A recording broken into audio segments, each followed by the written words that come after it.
Guys, welcome back to the Defy All Odds podcast. This is episode 2. We're so excited. Episode 1 was so much fun. Guys, we are still trying to figure out growing our YouTube page, right? Like we launched it. We launched the episode. We got a small number of followers, but now we're pushing, right? Because we're producing more. And so we need your help. If you watch this, just hit the subscribe button. What we're going to do before the show's over is we're going to give out a copy of my book to a random subscriber from episode 1. And so what we're going to do is for episode 2, like whoever subscribes right now, it might be a cash prize next week when we announce the winner. So there's a chance you could win some legit cash. Just subscribe now. If you're listening to this, join our community. When you do that, you're going to start getting notifications. So make sure you subscribe and turn on notifications. You're going to be notified every time we go live with another episode. And so let's get right to it. We have Jacob and Hanna with me today. We're going to cover a number of things. There is the taxes that are impacting real estate, the mansion tax. That's a big deal. It's now in effect. And so we're going to cover the mansion tax in New Jersey. We're going to cover the SALT tax, SALT standing for state and local tax that has a cap limit. We're going to cover that a little bit. We are going to, there's a viral trend. It's not in the United States, but you're seeing homes being raffled to the public for $1 or for $2 and bringing a seller a lot more money, not legal in the U.S. Unless it's a nonprofit. There are some things we want to cover. So overdevelopment in flood zones, there's an impact there. Mold, sewage, hidden damage that most inspectors do not pick up when they're inspecting property. An update for 2025 on Airbnb. We'll cover some updates for Airbnb. If you have an Airbnb in New Jersey, you want to know this. Unfortunately, you cannot collect a broker fee now from a tenant in the state of New York, in New York City in particular. And we're going to talk about the impact of bad lawmaking. You want to make things good for people, but you're making it bad for people in the long term. We'll cover that. Real estate influencer who got charged in a Ponzi-style scam. We're going to cover that story. And we'll probably stop here. We have so much more. Shout out to Anna Cologne who helped us gather some of the stories. She helped us produce some of this. And Anna, I don't know if we're going to cover everything. She got so much more for us to cover, but we want to give you this as quickly as we can. So we'll cover as much as we're able to. So we might end right around real estate, glamorized or burnout culture. There's a lot of hidden things you don't see on Instagram when it comes to real estate. And so before we begin, we want to tell you that this episode is sponsored by Provident Legacy Realtors, our own brokerage. And so if you're interested in a career in real estate, connect with us. You'll talk to Jacob, you'll talk to Hanna, you talk to me. We either get you licensed through our licensing school, or if you already have a license and you want to be part of a dynamic real estate brokerage, connect with us. Would love to interview, see if you are a good fit. And right now we are getting so many leads. I think 130 leads came in just last month. We can't keep up, and we're just barely spending the money on those leads. So if we just open up the faucet a little bit more, we could bring in hundreds more of leads, but we need the right kind of agent to be associated with us. And so if you're interested, let's connect, right? What do you got to say about that, Jake? Yeah, so far over 150 leads distributed. So it's been nice, yeah. Definitely connect with us. In 30 days. And if you don't have your license, get one at Provident Legacy Real Estate School. Yeah, ProvidentLegacySchool.com. They could get their license right there online, on demand, right from the comfort of their home. And so, let's go right into the stories. Hanna, you good? Yes, you let's ready? do it. Yeah. Armando, you good, Armando? We got Armando, we got Josue, we got Anna, we got Duda, we got Nick. Shout out to Nick, who is helping us with distribution. And so we have an awesome team behind this. These are people that really believe in what we're doing, and they're working really hard, bringing their creativity to the table. So we love you guys. Thank you. Thank you. Thank you for making us look good. You're giving us the place where we could share our message, cover real estate. There just needs to be more spaces like this. So let's talk about the mansion tax, right? So we covered a little bit of it in the last episode. We touched it a little bit, but now it's law. And here's what's happening. So the new transfers, any sale that happens in New Jersey that is $1 million and up will have a 1% tax, but now that tax has shifted from the buyer paying it to the seller paying it. But then it goes up incrementally up to 3.5%. For any building sold for $3.5 million and up, it's 3.5%. That now is being paid by the seller, right? So that has a major impact on the luxury market. It may shift listings just below the tax threshold to avoid those percentages. Things might happen. What are your thoughts on the mansion tax? And Jacob, if you could actually read us like spell it out in black and white for all the real estate agents trying to explain this to sellers as they list properties over $1 million. What's the impact? What's the damage? There's a memorandum that breaks it down all the way up to 3.5%. Can we put that on the screen right now? You have it? Yes, I'm going to do that for you guys. Can we get that on the screen? Hopefully you can get, okay. Let's put that memorandum up, baby. Here it is. I actually have I'll give you the link to put on the screen. But basically, for deeds that are submitted to the county records office July 10th. On or after July 10th, correct, are basically the guaranteed percentage of fee on transfers over $1 million are going to be imposed as in 5 kind of breakdowns. 1% for homes that exceed $1 million. But that do not exceed $2 million, 2% for those that exceed $2 million, but don't exceed $2.5 million, 2.5% for $2.5 million that do not exceed $3 million, 3% for those that exceed $3 million, not $3.5 million. Yeah. So up to, and then everything $3.5 million in sales price would have 3.5%. Mansion tax. So that's, and then there's exceptions, and there's a couple of things that you could do as well to get refunded if just read the memorandum. It's really interesting. So the question here is, what is, and Hannah, you could chime in here, but what is this tax funding? Like, what is this mansion tax fund? Where's the money going? Yeah, exactly. That's what I want to know, because I feel like New Jersey already has the highest property tax in the U.S., probably in the world, and and they're saying that this creates a luxury penalty. But if you think about it, we already have homes that are selling for $1 million. They are not luxury homes, right, in our area. So this is actually affecting middle class as well. So I would say one thing also is you want to punish the seller, right? And that's not going to help, because they'll find ways around.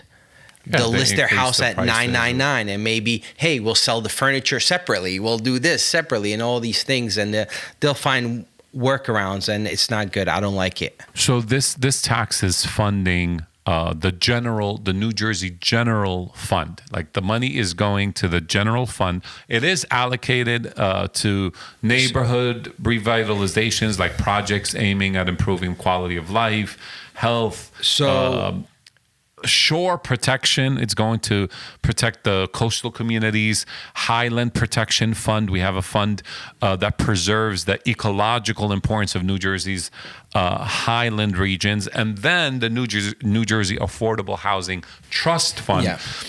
The question is, why, and I think they're changing the name from mansion tax to the graduated percentage tax, because they quickly realized that $1 million, you can't get a mansion with $1 million. Yeah. You could barely get a beat up property in some communities for $1 million, right?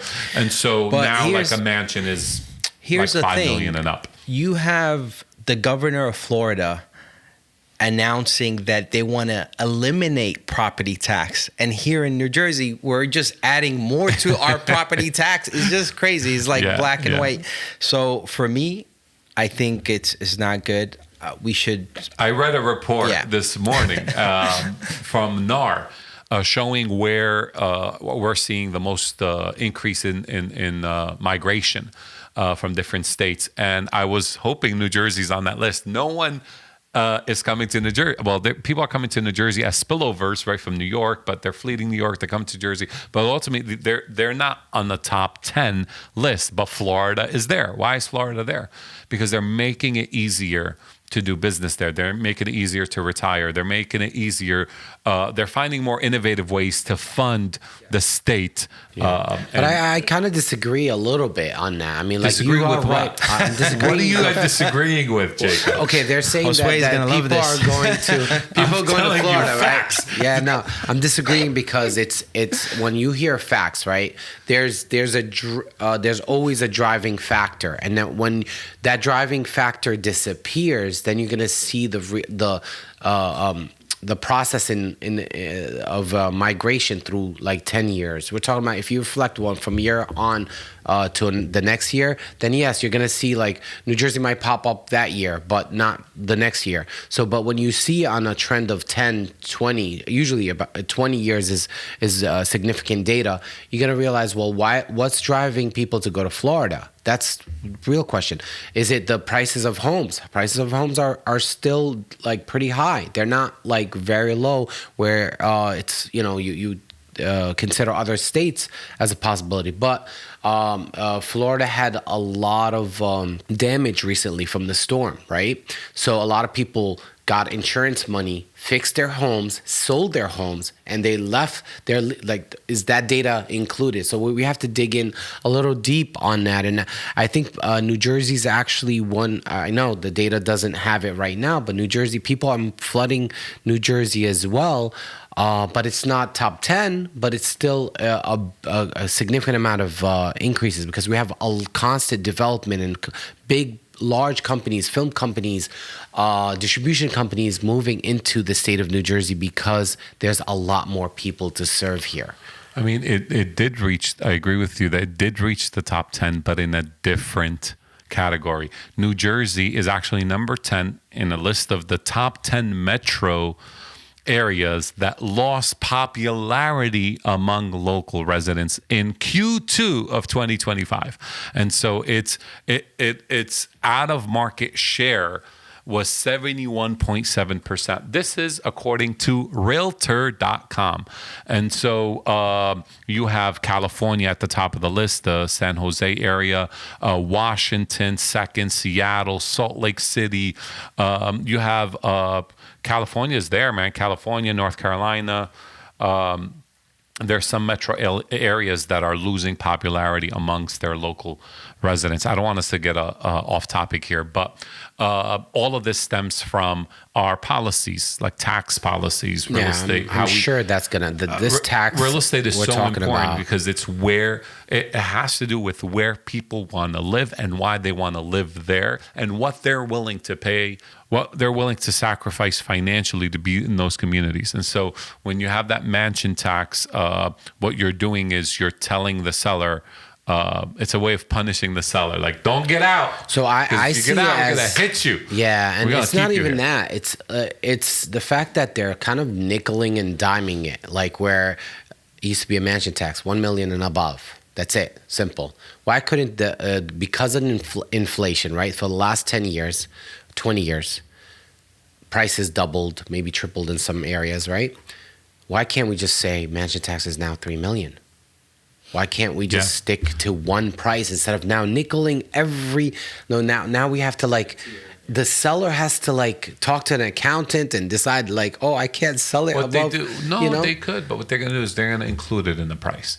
So prices rises. You'll see that with the trying to get rid of the broker fee. It hurts the But buyer. what we're doing is we're financing these costs. Like someone will pay for it. Somebody will pay, whether it's in a short term and a long term. In New York, which we'll get to that story later, it's a different story.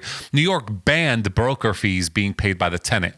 So what did brokers do? They raised the rent. The next week, in 1 week, they raised rents by 15%. 15% in 1 week. Yeah. So you're not going to pay the broker fee, but you're not paying the broker fee anymore. You're not Your paying, upfront market cost rent is lower, anymore. but your Rent. monthly cost is more. Yep. Which And is so- actually a lot more because it's continuing. Yeah, it's it not doesn't a stop one. in one. Yeah, one it's not a payment flat of fee. a broker's fee. Yeah. 1 month or whatever it is, and then now you have to pay that.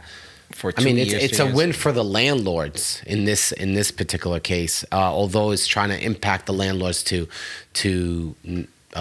pay this fee, now impacts the. Now it they goes raised back they, to they the raised tenant. they raised the rents by 15%. We don't know if they're going to pay the broker 15% either. Like we don't know if the broker is getting 15%. Maybe the broker is getting 5%, and so the landlords pocket more money. And so, like when you create policies that backfire, and it's funny because I see it happen all the time. You have a good intention. And so you get popularity around it. The idea sounds good. Then when implementation happens, it backfires. And then there's nothing you could do about it, right? So instead of reversing your bad decisions, you don't want to look stupid as a politician. So you don't reverse it and you just let the people live with it, and make it more expensive on people to live in New York City. These things get overridden and removed eventually. And I think this is one of them that's going to be like, this was poorly executed or thought through, and that's the impact of bringing legislation. If politicians were humble enough to say, yeah, that policy was wrong, let's go revisit it. I was wrong for introducing it. My colleagues were wrong for hyping it up and voting for it. And we now see. So we are really, really sorry. Let's take it back and keep things back to normal. But they'll never do that. Why? Because their ego, right? They're always going to defend it. Yeah. Everybody got an ego in it's politics. not that the ego. Also, like the person that you're running against will always. Well, they look. They are going to keep pointing at that mistake. When even you as a solid leader, you're going to say, "Yeah, I'll take ownership of that mistake." I'm praying for more humble leaders in our hope country. so too. And look, we have the SALT tax also. So we just want to touch on that. So what is the SALT tax? SALT stands for the state and local tax cap. There's a cap now of the deduction you could take on the property tax that you pay. And so that the limit is $10,000, which doesn't affect a lot of states. But for New Jersey, getting a house with $10,000 in taxes or less, I think New Jersey is about 11 on rare, average. right? It's pretty rare. So there's money on the table. I mean, there's some communities where it's 25,000 and up. Yeah, and I think that it will affect like maybe 60+% of the owners of New Jersey properties where their taxes are like $15,000 a year. All of any tax you pay should be deductible. Absolutely. On property, because that encourages and rewards home ownership. We want people to own homes and have incentives it should match, to purchase and own property. It should be completely deductible if you're paying it already. We don't want people to be renting forever, right? And so we need to incentivize home ownership, and this limit of 10,000 is, I think it's too low. If they could make it like adjust based on states, that would be helpful. New Jersey should have a limit of closer to 25, maybe 30. There's some people, I think Republicans in New York and New Jersey are pushing for the SALT deduction to cap as high as $100,000 because of the prices in New Jersey. It's maybe 100K is excessive, but there should be some kind of adjustment so people could be encouraged to buy homes. I think like when we're looking at residential areas or residential ownership outside of LLCs or corporations or large buildings, 12 units even and up, I would say can be considered large. I could see where 100K sounds like great, right? Because those are income producing properties where. Why make a law where it's impacting majority of residents of they're working hard, they're paying the taxes, they're netting the 70% or whatever it is from their check, and now they're paying that $10,000 a year, so it goes down to like whatever $50,000 a year. Why can't they use that as a deduction in its entirety? They're paying it, right? So as opposed to like a big building that's generating income, where part of that income that's being generated, or the rents that are being imposed, are factoring in paying taxes. So it's kind of like landlords are double dipping in a way when it's an income property versus a residential owner occupied unit. Did anybody see the video where there was a raffle? Somebody tried to sell their home outside of the U.S. I did, yes. You saw the video? Yeah, I saw. I mean, we referenced a couple of videos. A couple of people have done that already. I'm trying to find the video. If we could play that video. Well, what made you want to raffle your house instead of selling it in a more traditional way? I read a story online about a lady who was living in Dublin, and she just decided to raffle her home instead of selling it in the traditional way. So I was inspired by her story. That a gentleman like raffled his house after trying to sell his home for $1 million or something around that price, and wasn't getting the offers that he wanted. So he did a raffle. And it was I'm gonna say $1 or $2. Well, and then the story I have is a homeowner couldn't sell through the traditional means, so he sold a raffle ticket for $1. He was able to ultimately raise $2 million. This shows like a lot of creativity in listing in tough markets. But is it legal? Is it ethical? In New Jersey or in the U.S., it's not legal. Well, there's a lot of unless it's a liabilities too. nonprofit. Imagine you own a property for $2 and you realize, well, I own this property, but I can't really afford it because the taxes on it is $25,000, $30,000, whatever, $1,000. So you have to get a job to pay the property that you. So there's that, right? And obviously in the United States, raffling, it's very complicated, so it's not legal to do. You don't have to buy a raffle for $1 and have a 1 in a 2 million chance to buy a house in Europe somewhere, when you could just go to some places in New Jersey where the city's giving you the house for $1. Just take it, just go take it, build it. There's some communities that need redevelopment that the city is incentivizing people to buy them, because think of it, it's a tax revenue for the city. They don't want the money from the house. They'll give it to you for $1 because as soon as you own it, now you're responsible to pay taxes. Whether you develop it or not, you have to pay the tax bill. That brings in revenue for the township. And so, it's a nice way to switch this story from let's look for raffles for $1 to buy a house, when you could actually buy for $1 and develop. Do these things, especially when there's like sheriff sales and foreclosures. Usually these homes need a lot of work, so you have to be really prepared. And you have to have the cash flow to get it up and running. Otherwise, why own a property that can't be anything? We have some issues, hidden issues that need exposure around overdevelopment in flood zones. So many homes in Teaneck, Lodi, River Edge, Hackensack, built on natural floodplains, which causes problems. We have repeated flooding, rising premiums, and property damage. The true hidden cost of overbuilding. Is there such a thing as overbuilding? Absolutely. And depends on where you're building. If you're building on floodplains and you overbuild, you run into all these issues in New Jersey. What do you got to say, Jake? My take on that is FEMA has a nice map.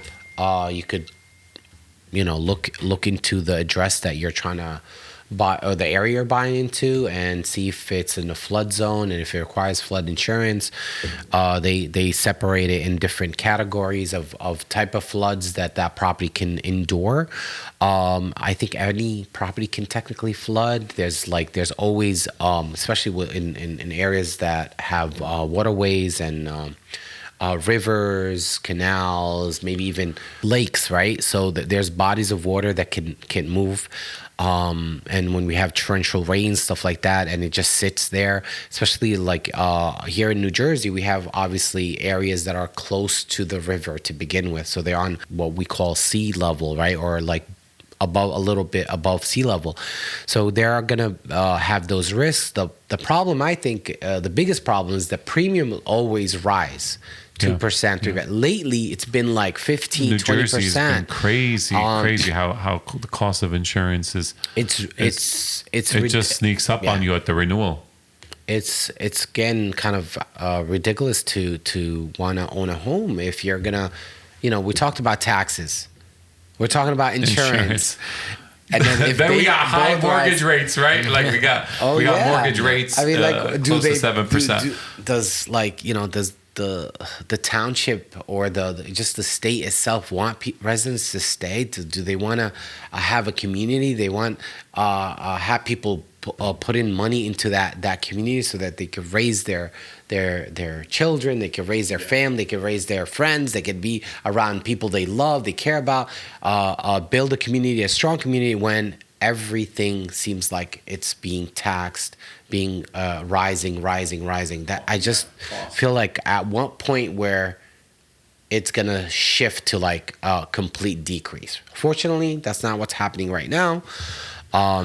Well, speaking of these hidden issues, we also have mold, sewage, and other hidden damage.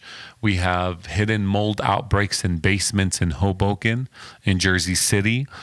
We have unreported sewage issues that are due to outdated shared lines. And so what can we do to help buyers when they're hiring inspectors to get like the full package, the added services, because these are things that inspectors don't catch? This hidden mold, the sewer problems. And so you've gotten that letter from our area, Suez, used to be Suez, but where whatever services that area when it comes to water and sewer, they have a protection plan for those pipes being underground, and if it breaks and they're seeping into your ground, right? So what happens when some of that seepage is going to the ground is basically your soil, your grass that you're standing above are impacted unknowingly. You don't know it. Typically, I mean, it's almost like natural fertilizer. So, but if it's other contaminants like your detergents and stuff like that are going into those are chemicals that are going into your backyard, because you don't know that there's a spillage. How can an inspector find out? The inspector cannot. They could do a scope of your your drainage pipe and your send regular, the camera down there, and check it. But again, it's you find that out, you just almost don't want to buy the house anymore because they have to dig and they have to do this and it's not a couple $1,000s. And if this is a multifamily, it's affecting everybody in that, or a condo, a building, right? You think that's only affecting one unit, but this is affecting. Just everything. Make sure your property has a backflow preventer. That's one thing. So that way, at least if you're backing up, it's not going into your home. That's not going into your basement. Have a sump up. Make sure it's operational every year. So a backflow preventer for us that don't know what that is. Like what is that, right? It's a door, right? It's a door that opens. It's a flap, is your pipe, right? It has a door. When your stuff is coming out of your house, the door opens. But when the stuff backs into the house, it's closed. It doesn't allow it. It stays locked, right? And so I think everybody needs that. Everybody needs to have that. It's maybe some plumbers will do it, $1,500, it's done, but it's worth it, right? Getting all this sewer water. If you know this, that when the inspector comes and does the inspection and realize, there's so many different clues. Inspectors are very smart. They're for the majority part, they know what they're doing, right? They're looking at the wall. They're seeing if there's water stains. They're seeing if water has risen at a certain point. There's going to be a line of like the green, brownish, blackish line around the walls. They're going to touch the sheetrock. They're going to try to look at the boilers, see if there's any rust around the rims of the boilers to see if there was any leak that's being hit. So they're going to do that, but a lot of times if sheetrock is brand new, if paint is just put on there, how do you know? Like, they're not going to break through ceilings, they're not going to open certain things to see if it ever leaked or not. So sometimes there is ways that Arca's right, where things are hidden, and even the best inspector cannot catch it because it's not their fault. It's just Yeah. Well, good point, Jacob. But I want to talk about this book real quick. Hanna, we're going to talk about Airbnb for a second, but let's send this book to somebody who subscribed to our channel from episode 1. And so while you pull up the winner, I'm going to go. You found somebody? No. I think I need. You have access to the channel. Okay. So I could see. I could see we have 12 subscribers. I can't see who the subscribers are. So I'm gonna give you my phone. Do your thing, man. So it's turning on now. So while you find the winner of this book, let's go through some of these updates. So very easy read, by the way. if you noticed, the book. Oh yeah, the book. I think most people You read can't it sell in it. a You're the 2 hour, author. right? Yeah, I'm the I author. read it. I know how to sell this thing really good. I sold so many copies of it. Okay, so Airbnb. Every episode we will give away something, so just stay tuned. Like Issa mentioned earlier, subscribe, put those notifications on. I know I have a bunch that I follow. I love to do that myself because it keeps me informed. Yeah. And you want to stay sharp, right? You want to stay on top of the news. We want to be a source where you could learn about what's happening in real estate. And we want to try to come to you as consistently as possible. But to do that, let's engage together, ask questions, tell us what you want to hear in terms of stories or things you want us to cover in particular. More importantly, we'll work with you. tell us what upsets you. What upsets you about your municipality, your state? What can we cover real estate related? Let's put it out there. Let's make it the attention of the cause, our politicians, the leadership to actually have an eye on it and challenge it and hopefully resolve that issue for the community, for our community. Let's do that, man. Okay, so Airbnb 2025 updates and hidden changes in New Jersey. I don't know if you noticed when you go on Airbnb right now, when you go there, you're noticing that prices are a little higher. What happened? Why are the prices higher? Well, in May 2025, Airbnb is mandated to have all fees, I'm talking about cleaning fees, pet security fees, to all be included in the list price. No hidden or extra charges at booking or at checking. Some other updates. We have strict AI enforcement. So Airbnb uses AI to automatically suspend listings that violate rules. Even minor infractions can get listings taken down without warning. We have insurance cost rising. New Jersey hosts now face mandatory liability insurance, often $500,000 plus, which can make hosting much more expensive. Many hosts are quietly dropping out.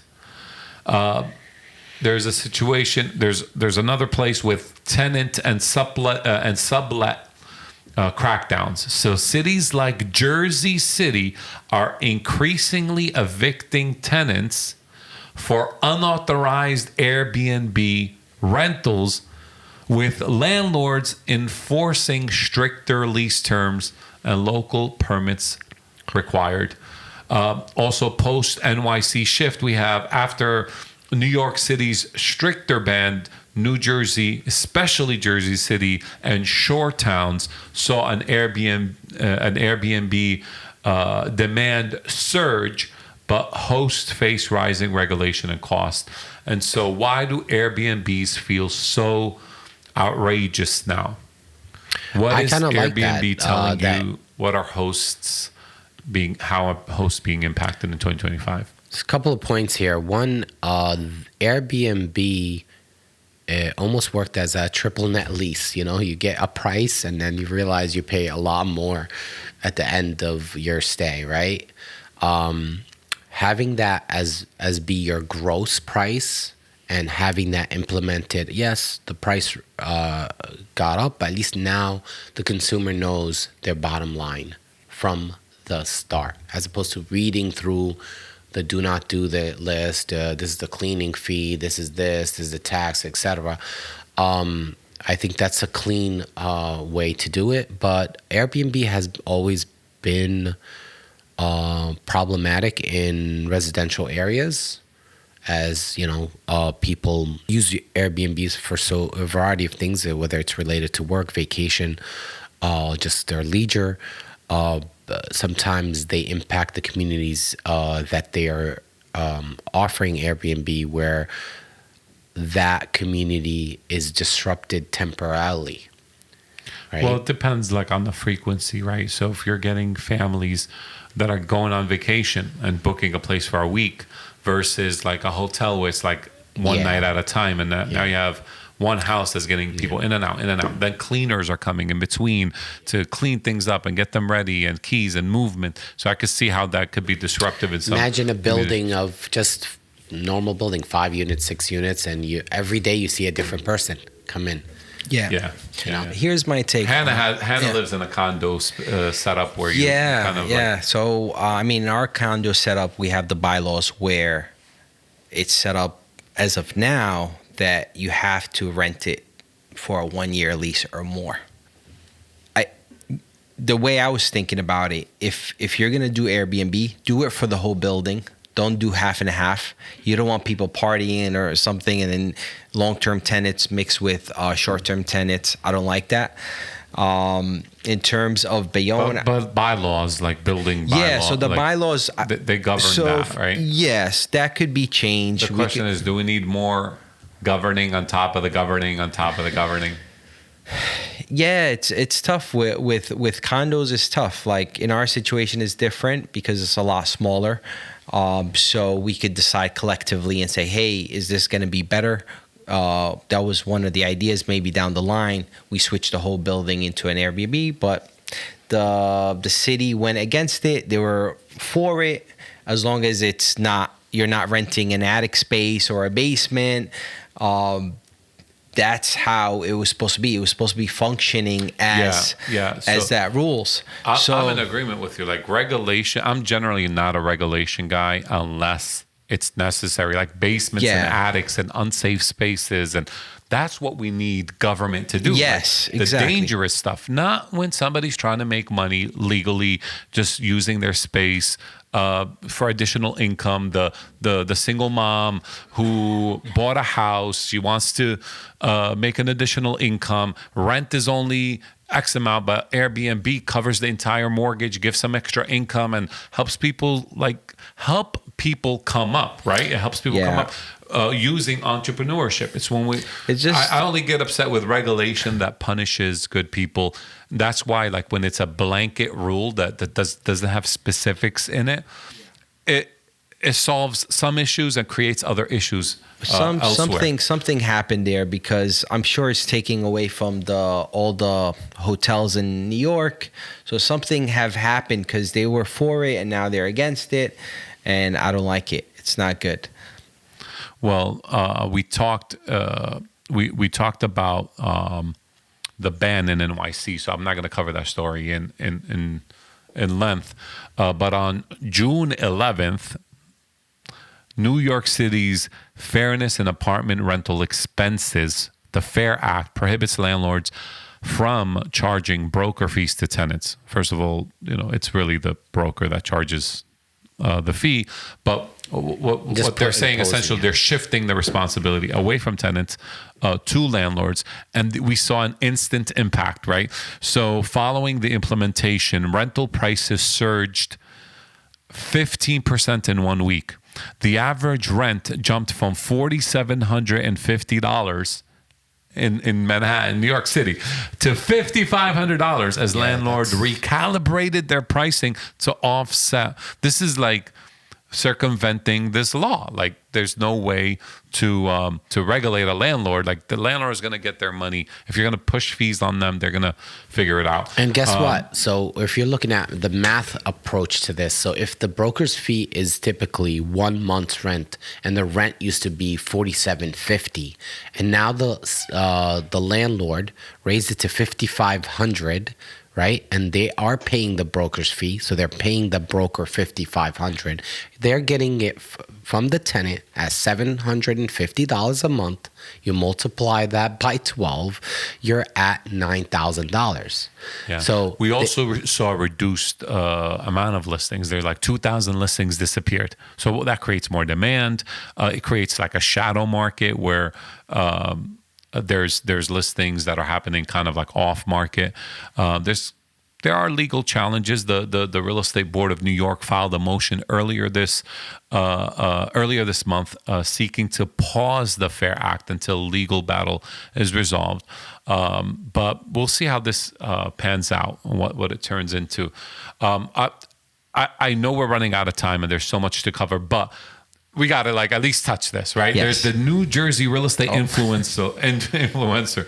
Why are you laughing, Hannah? Because Armando has to go. Armando, we're gonna get you out of here. One story, I promise. This guy, this New Jersey influencer, was charged in a Ponzi-style scam. Right? People kind of like know this was happening, but in October 2024, Franklin Lakes investor Cesar Pena, known online as Flipping NJ, he was charged with running a multi-million-dollar Ponzi-like real estate investment scheme, promising unreal returns and defrauding dozens. Through his social media, he was close buddies with DJ Envy from The Breakfast Club. They were doing videos together. He got his legitimacy off of a personality on the radio and defrauded so many people. I'm not going to argue whether this is Envy's fault or not, or if he has any responsibility. We're not going to mention any of that. We don't know. But he's in there in the videos. Yeah, we doing this. Oh, we going to flip that next. Oh, talk to my boy. Let's get you set up. And we're going to give you these crazy returns, right? Crazy returns. Just bring your $50,000 with us. And man, it sucks, man. You put your life savings into someone who's not flipping, cool, looks successful. Not cool. His wife, Jennifer Pena, was indicted in July 2025 for allegedly destroying her phone during the investigation, deepening the probe. This is according to therealdeal.com. Man, when the hustle is fake, we have to explore hidden potential financial fraud. When you see somebody just flashing success, you might want to question integrity. How do they live? How do they operate? What's their operating system? At Provident Legacy, we really like value core values. We give out core value awards. We just had our award ceremony, and we gave out these 5 core value awards. They're actually posted on our Instagram, on our social media, and one of them is integrity of character. Our agents select who they feel best fits that award. And to even associate with our company, you need to be a person of integrity in your character. That means you value doing the right thing. You're not just chasing the money at all expense. And so the big lesson here is just like not everything that you see where people are flashing cars and money. And I saw this coming from a mile away. I don't want to get into it in this episode. Maybe in the next episode we'll follow through. But man, not everything that looks good is real. And just be careful. Get around some good people. And any final thoughts as we close this out? Well, there's a saying, right? There, if it's too good to be true, it's not true. So just stick with those principles. Investigate. If in doubt, check it out. Yeah. Right. Do your Dig due deep. diligence. Yeah. Get some return. There's usually a breakdown sheet of per project of the expenses, their money coming in, how many investors were. I think they were taking the money and not even buying the property. I'm not sure. Whatever the like case may be, it's just you have to get some kind of history of whoever you're investing in. I think I don't want to discourage people from investing. I think that's our mindset is to be entrepreneurs and invest, but just check out the people you're investing in, and don't fall for the social media hype. Correct. Don't fall for the hype. So that ends it, Hanna, for Yes, and our we episode. do We have to announce the book, yes, man. we got somebody at. It was hard to get because for some reason the YouTube page you have, it doesn't show the subscribers. Like on my page, it shows on the subscribers. So maybe because it's new, and that's why. But I will choose somebody that commented on the first episode. Okay. It's Green Flow 3359. Okay, Green Flow 3359. 3359. You got a Green Flow. All you got to do is connect with us, and we're going to get your shipping address and mail you this book. I'm going to write a nice note in here for you. Thank you very much for commenting. Hopefully they subscribed, not just commented. I hope they subscribed. I couldn't see it. we're going to figure that out in the next episode. And thank you so much, guys. Have a blessed day. We'll see you on the next episode. Thank you. Goodbye. Armando, run.